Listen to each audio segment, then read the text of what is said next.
নারায়ণগঞ্জের রূপসীতে অবস্থিত গাজী টায়ার ফ্যাক্টরিতে আগুন লেগেছিল। আগুন নিয়ন্ত্রণে ফায়ার সার্ভিসে 10টি ইউনিট কাজ করেছে।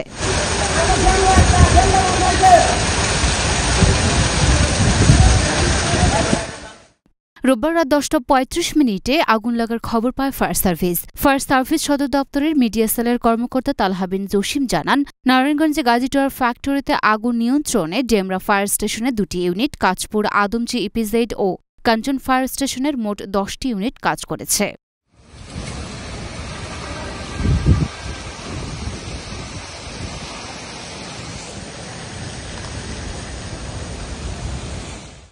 ঘটনাস্থল থেকে 14 জনকে উদ্ধার করা হয়েছে, তবে আগুনের সূত্রপাত ও ক্ষয়ক্ষতি সম্পর্কে এখনও কিছুই জানা যায়নি।